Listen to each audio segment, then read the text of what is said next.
আজ তৃতীয় দিনে কুতুপালং ৯ নম্বর রোহিঙ্গা ক্যাম্পে ডাক্তার মোস্তফা হাজেরা ফাউন্ডেশনের ফ্রি মেডিকেল ক্যাম্পের শেষ দিনে মানুষের ঢল নামে।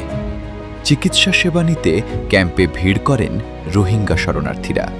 ফাউন্ডেশনের চেয়ারম্যান ক্যাপ্টেন একেএম গোলাম কিবরিয়া ও সাবেক বিশ্ব স্বাস্থ্য সংস্থার WHO SEARO পরিচালক ডাক্তার সুলতানা খানম সশরীরে আমাদের অভিজ্ঞ ডাক্তারদের মাধ্যমে পরিচালিত এই মানবিক কার্যক্রম পরিদর্শন করেন। মেডিকেল ক্যাম্পে আমাদের সেবাসমূহ: ফ্রি চিকিৎসা, ডায়াবেটিস টেস্ট, বিনামূল্যে ঔষধ বিতরণ, স্বাস্থ্য পরামর্শ, উচ্চ রক্তচাপ পরীক্ষা। আমাদের সম্মানিত চেয়ারম্যান রোহিঙ্গা শরণার্থীদের বাসস্থান ও পরিবেশ দেখে আবেগ আপ্লুত হয়ে পড়েন। তিনি বলেন, এখানে দেখছেন ছোট্ট একটা জায়গায়, ছোট্ট একটা ঘরে দেখছেন অনেকগুলো লোক একত্রে থাকে, কোনো বেড়া নেই।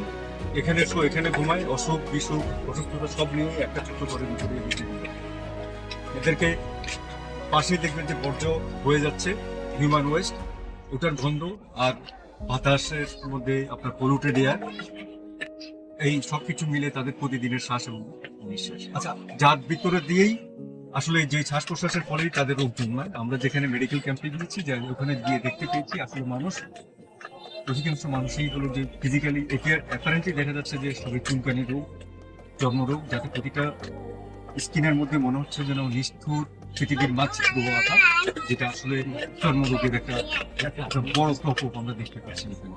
বাচ্চাদের দিকে তাকালে মনে হয় যেন ওদের চোখগুলো এমন বড় হয়ে গেছে, ছোট বাচ্চার চোখে এই বড় চোখে বয়স্কদের চোখের এটা ব্যবধান হয়ে যাচ্ছে।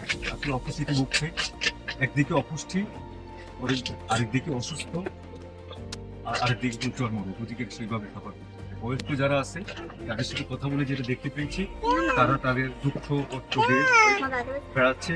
তাদের সামনে তারা দেখেছে তাদের আত্মীয় স্বজনকে মেরে ফেলেছে, তারা দেখেছে তাদের কারো সন্তান, কারো বাবা, কারো মা, তারা তাদের সামনে মরে যেতে দেখেছে, কিছু করতে পারে না। সেই দুঃখ কষ্ট হয়ে নিয়ে সেই সাগর পাড়ে দিয়ে এখানে এসেছে। বাংলাদেশ ওদের জন্য হার্ট ওপেন করেছে, কিন্তু বাংলাদেশের জন্য এটা খুব কঠিন অবস্থা।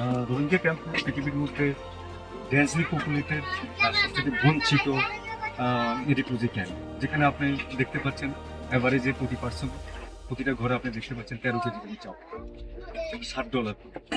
একটা পরিবার জিজ্ঞেস করলাম এবার চলা যায়, বলে যেটা কোনোভাবেই চলা যায়, এটা আমার কয়েকদিনই চলে না, পুরো মাস ওদের পরিবার দিকে তাকালে আসলে দেখা যায় ওদের কষ্ট, ওদের চোখের পানি, ওদের ইতিহাস। কেউ কেউ এরকমই আছে যার ব্যথা এখনো বয়ে নিয়ে যাচ্ছে। আমরা কয়েকটা মেডিকেল ক্যাম্পে আজকে ভিজিট করলাম, গিয়ে দেখছি আসলে অবস্থা খুবই খারাপ। মানবতার এই আহ্বান উপেক্ষা করার নয়, মানুষের পাশে দাঁড়ানো শুধু দায়িত্ব নয়, এটি আমাদের নৈতিক অঙ্গীকার। ডাক্তার মোস্তফা হাজেরা ফাউন্ডেশন বিশ্বাস করে সেবা মানেই মানবতা, আর মানবতাই আমাদের সবচেয়ে বড় পরিচয়। আসুন আমরা সবাই মিলে অসহায় মানুষের পাশে দাঁড়াই।